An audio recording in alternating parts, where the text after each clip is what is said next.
May nakita ako dito. Pem Refresh. Hold up, wait a minute. Ano yan? Ano siya, sir? Facial siya na ginagawa sa private part. Ng babae? Yes po. Kasi Pem Refresh. Gusto mo ba nun? Parang gusto ko tayo ipa-Pem Refresh. Ako magbabayad na ito, ate. Gawin mo sa kanya to.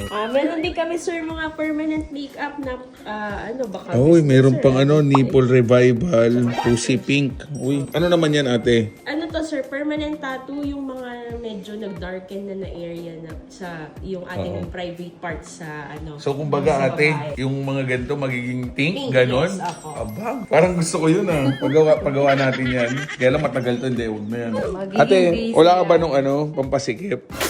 Mas bunga nga mo, ha? Meron din, sir, dito sa Exilip po. Meron din siya dyan. X-lip? Pusikip.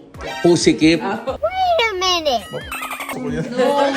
Magkano yun, ate? 999 per session. Mura lang po. Si madam pala, nurse siya. Registered nurse siya, RN. Sige, ate, sa ngayon, okay na sa amin yung sinuggest mo na facial at yung Oo. Sige. Tapos, sa akin ganun din gagawin. Ganun na din po. Tapos sa kanya, idadagdag ko yung Pem Refresh. Pem Refresh. Kailangan talaga yun. Para maganda. Kasi, Mo talagang alam mo yun. regalo ko sa kanya yan Pem Refresh, tsaka yung pusikip. Papapusikip natin to. So, sa mga kasama nating riders dyan, kung gusto nyo ng papusikip yung asawa nyo, dali nyo dito.